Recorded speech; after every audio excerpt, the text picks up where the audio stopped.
Hey, Udit Roche with DIY Photography here. We're down at IBC 2022 in Amsterdam, Netherlands. And one of the questions that we get a lot is, how are you covering the show? So what I wanted to do today is take you through all the gear that we bring to those shows and kind of walk you through our gear, our choices, what we're using, why we're using it. And this is kind of like a baseline for show coverage. Let's talk cameras. This is the main piece of gear we're using throughout the show. And for this show, we chose the Sony FX3. We're actually bringing two bodies. This is one, the other one is shooting me right now. And we chose this camera because it provides a good balance between weight, size, and portability, and between its performance. So it is shooting 10-bit. We're kind of sure that this will be okay with whatever weird light or white balance the show floor is going to throw at us. Our main camera we're putting on a small rig cage, and I'm going to go over all the pieces of gear that kind of complete our rig. So let's talk audio. We're using two pieces of audio gear here. One is the Sennheiser AVX, and I really love this system.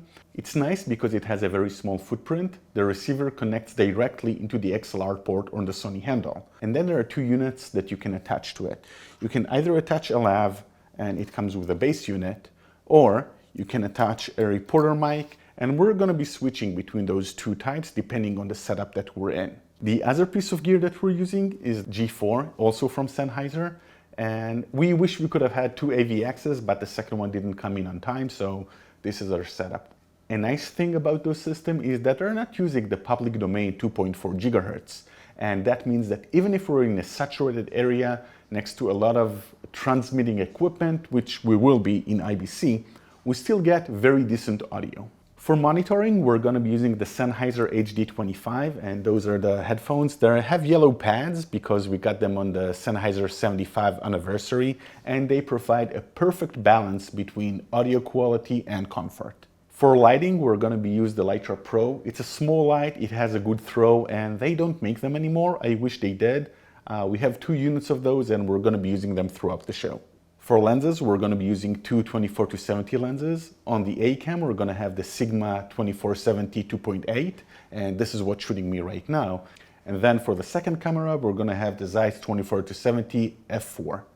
For power, we're going to be shooting around 8 hours a day on the floor, so we needed an external power source. We opted for the Tether Tools 100-watt battery, and that should last us for 8 hours, give or take. We used to run our power into a dummy battery, but sadly on the Sony FX3 they took the little door inside the door that allows the cable through.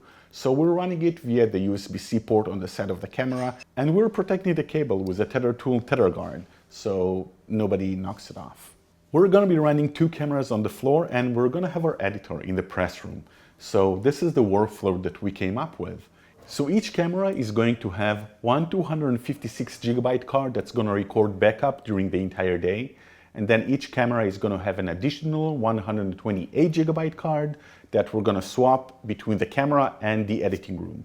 We have two pairs of those, one pair per each camera. So 225 always stays in. And then two 128 cards are being swapped for each camera between the editing room and the shooting crew. Then we have the pro-grade dual card memory card reader, and that's going to be blazing fast as we're unloading material from the camera into the laptop. For sticks, we're going to be using the Sachtler FlowStack 75. This has become an industry standard. It is light and a lot of fun to work with. We're going to be using the Active 6 head. And the nice thing about the Active 6 head is that you don't need to balance it from below with the rotating knob. You can balance it from a lever on the head, and that makes for a really fast workflow. For some of the product shots and B-roll, we're going to be using a gimbal. This is the Zion Weeble 3, and it's super light and easy to work with when you need to be portable. For some of the more interesting footage that we want to capture, we're bringing two specialty cameras, the Insta360 RS 1-incher and a newly announced camera, the Insta360 X3. Let's go and see our editing station. Welcome to our portable editing station. We're going to be using an Apple M1 Silicon along with an external screen. For editing, we're going to be using an OWC FX 2TB drive. And for backup, we're going to be using much slower portable Transcend drives. I just love opening new drives.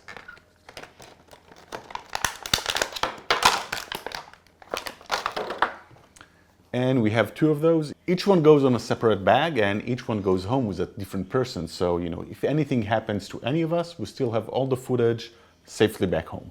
Stay tuned as we're gonna keep bringing you coverage from the show floor at IBC, and any questions, just ask Paulie.